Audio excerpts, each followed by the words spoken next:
오늘은 우리가 어린이 주일로 지킵니다. 우리 어린이들을 위해서 여러분이 특별히 기도해 주시고, 우리의 자녀와 후손들이 이제 다가오는 다음 세대와 또 우리 교회의 미래와 앞날의 주역이 될 텐데, 뭐 우리나라뿐만 아니라 전 세계적으로 마찬가지입니다만은 지금 젊은 인구가 점점 줄어들고 있고, 우리나라 같은 경우는 지금 아주 위기를 맞고 있죠. 그래서 인구 절벽이라고 할 정도로 젊은 세대, 특별히 어린이들이 숫자가 줄어들고 있습니다.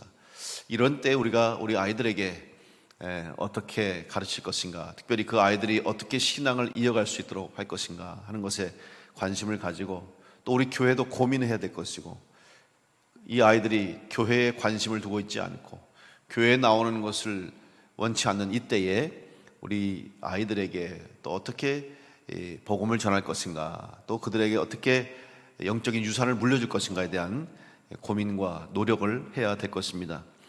특별히 아이들에게 가장 해줘야 할 것 중에 하나가 좋은 사람을 만나게 해주는 것, 또 아이들의 성장 과정 속에서 좋은 만남을 위해서 환경과 그런 여건을 만드는 것이 또한 우리 부모된 자로서 또 우리 교회가 해야 될 일이라고 생각이 됩니다.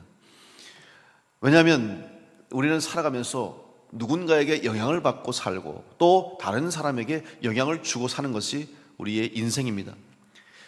삶의 이유가 있는 사람과 살아갈 이유가 없는 사람의 차이는 천지 차이라고 해야 하죠. 분명한 목적과 또 내가 살아가야 할 이유를 가진 사람의 인생과 살아갈 이유도 없고 또 살아갈 인생의 목적도 없이 살아가는 사람에게는 분명한 큰 차이가 있습니다. 개인적인 삶은 말할 것도 없고 또 주변 사람들이나 세상에 미치는 영향은 더욱더 큰 차이를 나타낼 것입니다. 그렇다면 한 사람의 인생을 살게 해주는 원동력이 무엇이겠습니까? 인생을 이루고자 하는, 또 인생에 이루고자 하는 목표와 목적이 물론 그 사람을 살게 하는 이유가 되기도 합니다. 그런데 그 목표와 목적이 결국 무엇을 위한 목표가 될까? 무엇을 위한 목적이 될까 생각해 보면, 만약 자기의 자신의 만족과 안위와 쾌락을 위한 것이라면 그 사람은 평생 인생의 참 목적을 이루지 못합니다. 왜냐하면 마지막 죽음의 순간이 다가왔을 때 자기의 안위, 또 자기의 평안과 자기의 좋은 것을 이루기 위한 자기 인생의 쾌락, 만족을 위해 사는 사람은 죽음의 순간이 다가왔어도 다 이루지 못합니다. 만족함이 없는 것이죠. 그렇기 때문에 그 인생은 결국 실패로 끝나는 거예요. 하지만 많은 사람들로 하여금 살아갈 이유와 목적을 갖게 해주는 것 중에 하나가 바로 사랑으로부터 시작된다는 사실이죠. 내가 사랑하는 가족을 위해서, 사랑하는 부모님의 뜻을 이루기 위해서, 또 사랑하는 자녀와 사랑하는 아내와 남편, 가족들을 위해서 살아가는, 목숨을 걸고 살아가는 사람들이 있다는 것이죠. 결국 우리는 이 사랑이 오늘 우리로 하여금 살게 하는 이유 중에 하나가 됩니다. 그러나 그 인간적인 사랑과 또 인간적인 관계 속에서 살아갈 이유를 얻는 것도 한계가 있는 거죠. 왜냐하면 모든 인생은 언젠가는 하나님 앞에서 단독자로 설 수밖에 없어요. 결국 자기의 인생은 자기 홀로밖에 걸어갈 수 없는, 아무리 가족이 함께 해주고 사랑하는 사람이 동행해줘도 마지막 순간에 하나님 앞에 설 때에는 어느 누구도 함께 할 수 없다고 하는 사실 때문에 결국 인생은 자기 인생의 문제, 자기가 해결할 수밖에 없는 인생의 문제를 가지고 살아가는 존재인 것이죠. 이번에 이탈리아를 가게 되면 제가 피렌체를 들리게 됩니다. 피렌체는 단테의 도시로 유명한 곳이죠. 여러분, 단테는 인류 역사상 위대한 문학 작품 중에 하나인 신곡을 쓴 사람입니다. 사실 신곡은 그 내용의 깊이와 또 난해함 때문에 이 책을 온전히 읽은 사람이 없을 정도로 참 어려운 책이기도 하지만, 그 책의 내용은 우리 인생의 목적과 우리 인생이 어디를 향하고 있는가를 알게 해주는 그런 대서사시죠. 그 책의 내용은 단테가 어느 날 꿈에 빠져서 꿈을 꾸다가 꿈속에서 지옥으로부터 천국까지 여행을 하는 일주일 동안의 여행기를 자세하게 기록한 책입니다. 근데 이 단테는 이 책을 쓰기 위해서 사실 어떻게 보면 이 위대한 작품 서사시 단테의 신곡이 태어나기까지는 단테에게 영향을 주는 한 사람이 있었습니다. 바로 베아트리체라고 하는 한 여인입니다. 단테는 이 베아트리체를 9살 되었을 때 한 유명한 귀족 집안의 이 파티에서 우연히 만나서 인사를 합니다. 9살의 나이에. 그리고 나서 9년이 지나고 나서 저렇게 다리 앞에서 여인을 만나게 돼요. 그것도 지나가면서 그저 스쳐가면서 만나게 되는 거죠. 산타 트리니타 다리에서 저렇게 마주쳤죠. 세 여인 중에 가운데 있는 여인이 바로 베아트리체인데 그 여인을 보는 순간 단테는 아무 말도 할 수 없습니다. 두렵고 떨리는 마음으로 그 여인을 바라보죠. 그때 이 베아트리체는 정결하고 고결한 아름다움으로 얼굴도 들지 못하면서 두려워하고 있는 단테에게 깍듯이 예의를 갖추며 다소곳이 머리를 숙여 인사하고 지나갔어요. 여러분, 이것이 단테와 베아트리체 만남의 전부예요. 둘이 만나서 얘기해보지도 못하고 서로 사랑한다고 고백하지도 못하고 좋은 시간을 갖지도 못하고 교제도 못했어요. 어떻게 보면 단테만의 짝사랑일 수로 할 수 있겠죠. 서로 좋은 마음이 있었지만 당시에는 집안에서 정략적으로 결혼을 해야 됐기 때문에 단테는 단테대로 베아트리체는 베아트리체대로 결혼을 합니다. 베아트리체는 결혼한 지 3년 만에 24살의 나이에 병으로 세상을 떠나게 돼요. 단테는 슬픔에 빠집니다. 그리고 이 베아트리체를 향한 그 사랑, 순수한 고결한 사랑, 그래서 플라토닉 러브를 이 단테가 경험하면서 그의 일상에 자기의 삶에 영향을 준 사람이 바로 이 베아트리체라는 여인으로 인해서 그런 삶의 목표와 목적을 가지고 마지막 신곡을 완성하기까지 이 베아트리체를 향한 사랑으로 이 작품을 완성하게 됩니다. 이 신곡의 내용 보면 이제 그가 지옥으로부터 여행을 시작할 때 당시에 고대 로마 최고의 시인이었던 베르길리우스와 함께 지옥을 여행합니다. 그리고 나서 물론 그 당시에는 캐톨릭이 기독교였기 때문에 아직 개신교가 탄생되지 전입니다. 그렇기 때문에 이 구교 가톨릭에서는 당시에 천국과 지옥 동시에 그 사이에 있는 연옥이라는 이 사상을 믿었습니다. 그래서 단테도 천국과 지옥과 연옥과 천국을 여행하는 그 내용을 적은 것인데, 천국으로 인도하는 길은 바로 자기가 사랑했던 여인 베아트리체가 자기를 천국으로 인도하는 그 내용을 신곡에 적고 있어요. 그런데 아무리 자기를 이끌어오고 자기의 삶에 지대한 영향을 주었던 베아트리체도 천국 앞에서, 천국에 들어가는 문 앞에서는 사라지고 결국은 단테 홀로 천국의 영광을 경험할 수밖에 없다는 것이죠. 결국 인간의 사랑도 인간적인 위대한 사랑이라 할지라도 결국 하나님의 사랑 앞에서 또 하나님의 영광 앞에서는 이것은 비교할 수 없다는 것을 보여주고 있는 장면입니다. 이 우연히 만났던 한 여인, 또 스치듯 지나가면서 그저 보았던 것이 전부였던 그 여인과의 만남이 단테라고 하는 한 사람을, 그의 인생을 바꾸고 그의 삶에 지대한 영향을 미쳤다고 한다면, 오늘 우리 가운데 함께 하시는 하나님, 또 우리를 살리신 하나님, 우리에게 생명을 주신 예수 그리스도의 만남을 통해서 오늘 우리는 과연 어떠한 삶을 살아가야 하는지를 생각해 보아야 합니다. 지금 나를 살게 하는 사람이 있다면 누구입니까? 지금 사랑하는 성도 여러분을 살게 하는 사람이 누구입니까? 우리는 각자의 삶 속에 나를 살게 해주는 그 누군가가 있습니다. 그러나 그 사람이 내 인생의 전부가 될 수 없고 그 사람이 내 인생의 최고의 목적이 될 수 없음을 분명히 알아야 됩니다. 오늘 우리는 하나님을 사랑하는 사람들입니다. 하나님을 만난 사람들은 하나님 때문에 살아갈 수 있다는 것을 고백하는 사람들입니다. 성경의 인물들을 보십시오. 성경에 기록된 수많은 사람들은 모두 하나님을 만나고 예수님을 만남으로 살아갈 이유를 깨달은 사람들입니다. 베드로를 비롯해서 예수님의 제자들은 예수님이 십자가에 달려 돌아가시자 다 생의 목표를 상실하고 뿔뿔이 흩어져 버렸습니다.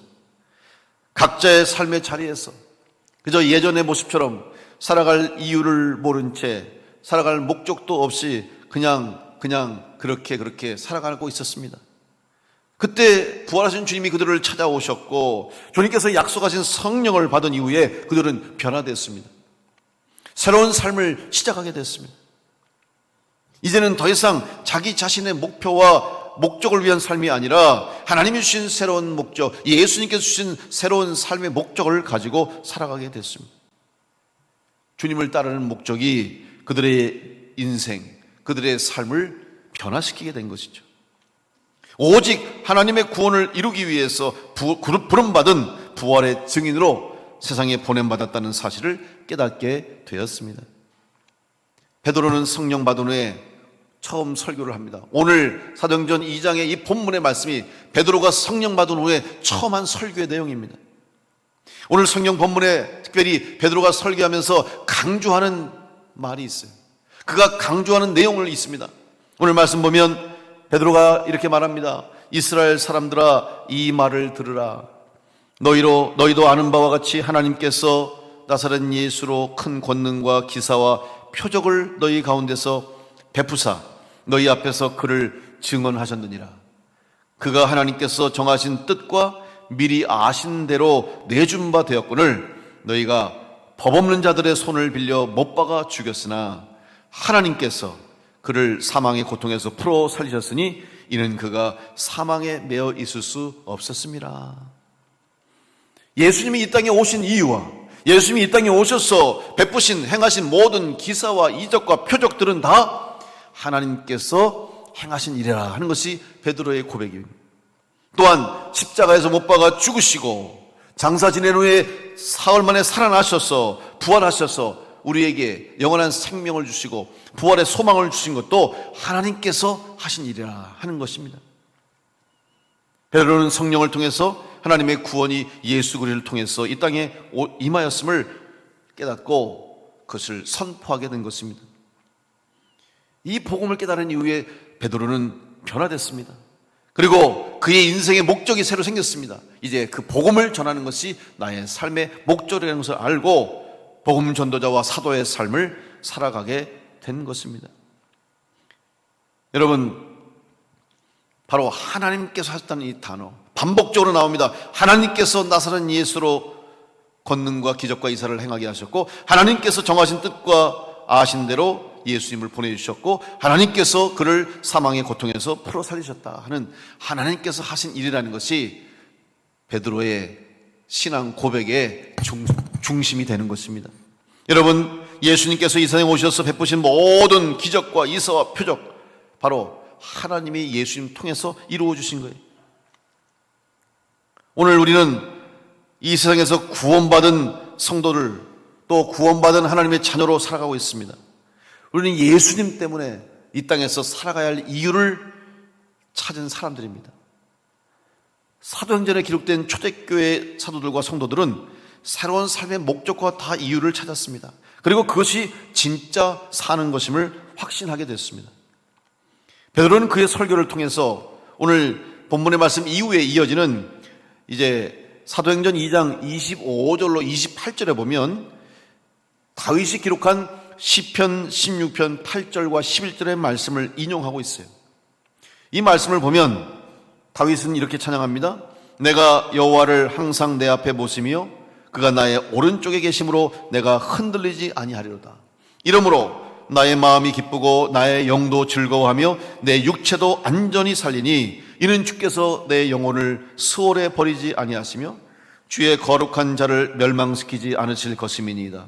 주께서 생명의 길을 내게 보이시리니 주의 앞에는 충만한 기쁨이 있고 주의 오른쪽에는 영원한 즐거움이 있나이다. 다윗의 찬송이고 다윗의 고백인데 여러분, 다윗은 무엇을 고백합니까?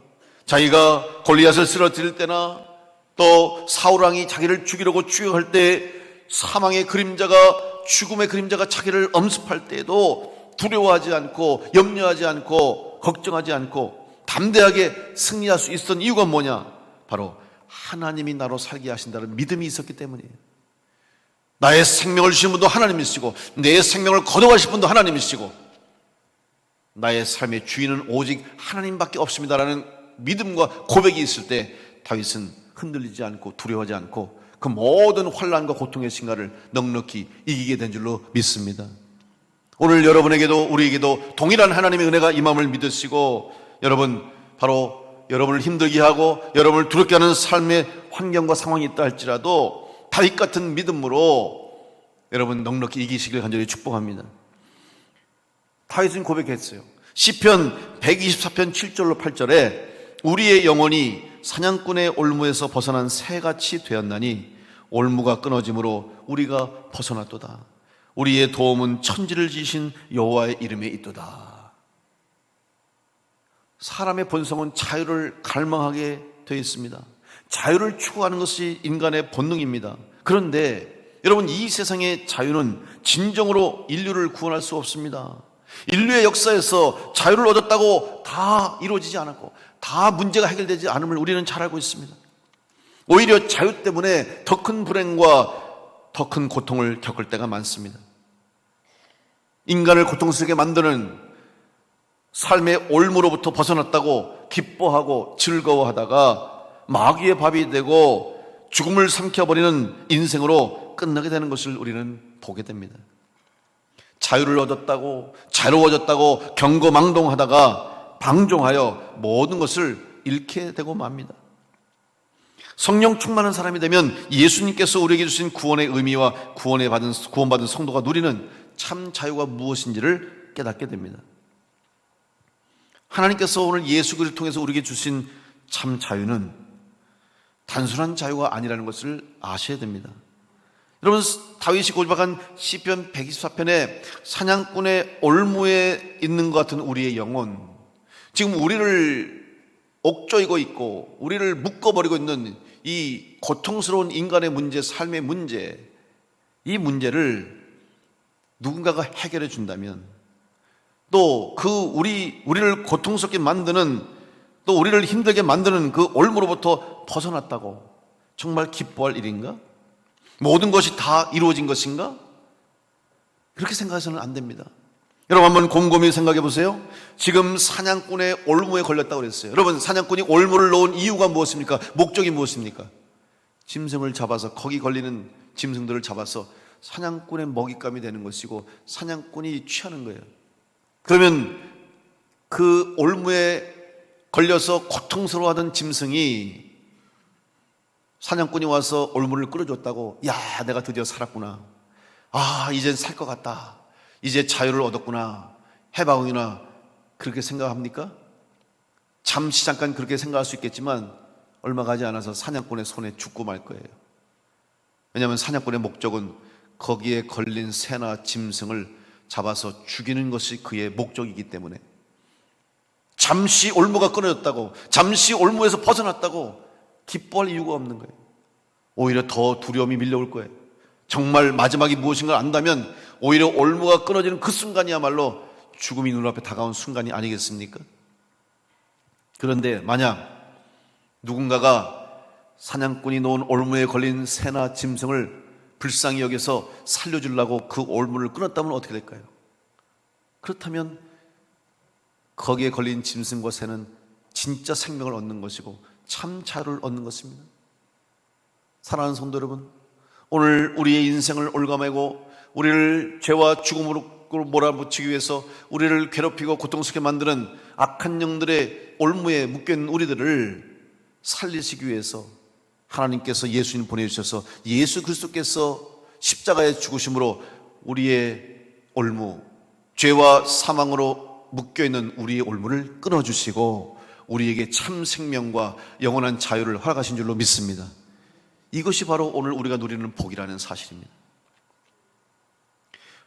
시편 124편 7절 8절 다윗이 고백한 것처럼 내 영혼이 사냥꾼의 올무에서 벗어난 새같이 되었다, 올무가 끊어짐으로 우리가 벗어났다 고백하고 있죠. 그런데 여러분 그 앞절을 보시면 시편 124편 6절에 이렇게 말합니다. 우리를 내주어 그들의 이에 씹히지 아니하게 하신 여호와를 찬송할지로다. 여러분 분명한 목적을 기록하고 있어요. 만약에 그냥 그렇게 있다가, 아니 사냥꾼이 와서 올무를 끊어내고 또 악한 영들이 우리의 올무를 끊어내고 자기들의 밥으로 삼켜버린다면 우리는 다 죽음으로 끝날 수밖에 없는 인생이, 그들의 이에 마귀와 사탄의 입에 들어가지 않도록, 마귀와 사탄의 밥이 되지 않도록 하시기 위해서 하나님께서 예수 그리스도를 보내주심으로 우리를 사망의 올무에서 또 악한 영들의 올무에서 끊어주시고 참 자유와 참 생명과 참 은혜를 주신 줄로 믿습니다. 이 은혜가 오늘 우리 가운데 임했음을 깨닫고 우리는 그 하나님을 찬양하는 겁니다. 우리의 인생이 올무에 걸린 새처럼 사냥꾼의 먹잇감으로 끝나버릴 인생이지만 하나님의 손에 붙잡힐 때 우리가 있는 그 자리, 죽음의 자리요, 고통의 자리요, 슬픔의 자리였던 그 자리가 하나님을 통한 예수 그리스도께서 우리 가운데 오시는 그 순간 그 자리는 생명의 자리로, 기쁨의 자리로, 감사의 자리로 변하게 될 줄로 믿습니다. 방법은 오직 하나밖에 없습니다.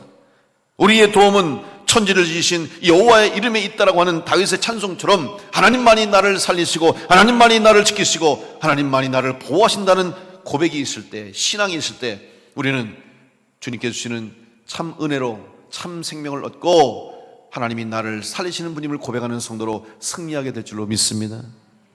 오늘 베드로의 설교처럼 하나님께서 그를 사망의 고통에서 풀어 살리신 것처럼 바로 하나님만이 우리를 살리실 수 있고 하나님만이 우리에게 참 생명과 자유를 줄 수 있음을 믿으시며 하나님을 찬양하며 예수 그리스도를 믿음으로 고백하는 성도로 살아가시기를 간절히 축원합니다.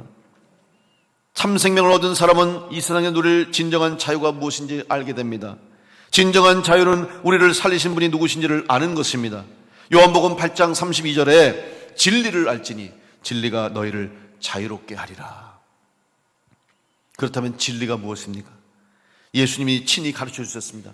요한복음 8장 31절에 그러므로 예수께서 자기를 믿은 유대인들에게 이르시되 너희가 내 말에 거하면 참으로 내 제자가 되고, 여러분 참 주님의 제자가 될 수 있도록 주님의 말씀을 듣고 순종하시길 간절히 축복합니다. 제자가 되어야만 자유를 얻습니다. 제자가 되어야만 참 생명의 의미를 깨닫고 주님의 제자가 되는 순간에 우리는 진정한 그리스도인으로 이 땅 가운데서 살아갈 수가 있는 거예요.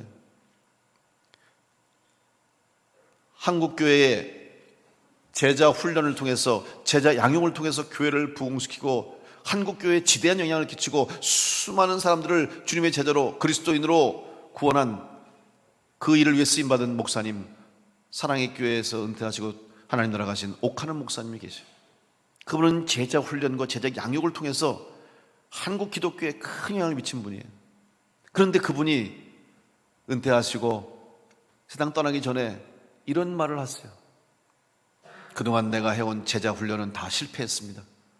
그동안 내가 해온 제자 양육은 다 실패했습니다. 아니, 이런 말씀을 하는 거예요.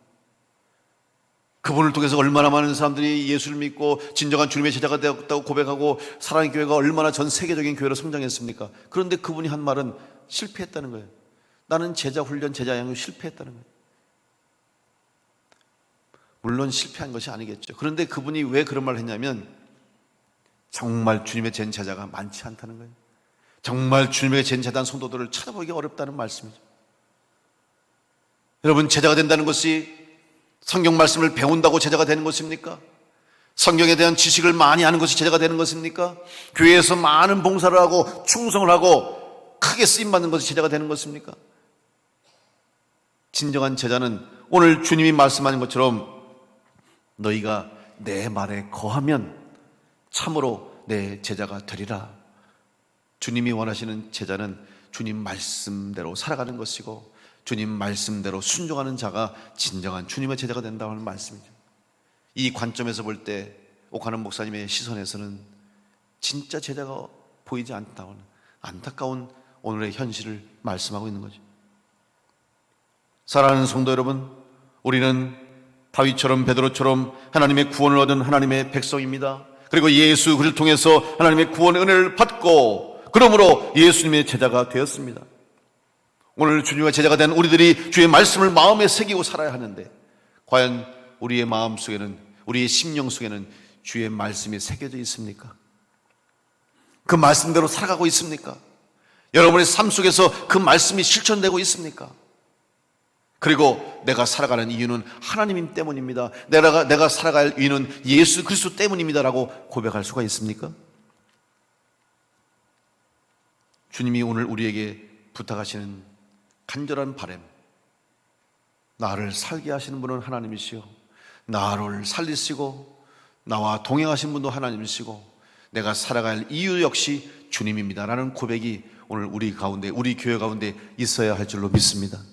이 고백이 있는 성도, 초대교회 성도들, 초대교회 사도들과 초대교회 가운데 이 신앙 고백이 있었기 때문에 그 핍박과 박해 속에서도 로마의 강한 권력과 그 황제의 강한 힘 앞에서도 절대로 기죽지 않고 그 모진 박해와 핍박 속에서도 끈질기게 살아남고 신앙을 지키고 교회를 지켜나갔던 그들의 신앙은 바로 하나님이 나를 살게 하시고 내가 하나님 때문에 살고 내가 주님 때문에 삽니다라는 고백이 있었기 때문에 이 땅의 교회가 주의 사명을 감당하게 된 줄로 믿습니다. 오늘 우리 충주남부교회가 그런 교회가 되기를 간절히 소원합니다. 오늘 충주남부교회에 지지된 여러분들이 바로 이 땅에서 그런 성도가 될 수 있기를 간절히 축원합니다. 여러분의 신앙 고백이 나는 하나님으로 사는 사람입니다. 나는 예수 그리스도로 말미암아 사는 사람입니다. 내 인생의 목적은 주님이 주신 목적을 이루는 것이고 내 인생의 꿈은 하나님의 뜻을 이루는 것입니다라는 고백이 여러분에게 있을 때 여러분의 삶에, 여러분의 가정의 모든 문제와 걱정과 염려뿐만 아니라 그 목표까지도 이루시는 분인 하나님이신 줄 믿고 나로 살게 하시는 하나님, 내 인생의 주인 되시는 하나님, 또 내 삶을 이끌으시는 주님을 따라가며 이 땅 가운데서 주님이 원하시고 바라시는 일들을 이뤄가는 복된 성도로 승리할 수 있기를 간절히 축원합니다.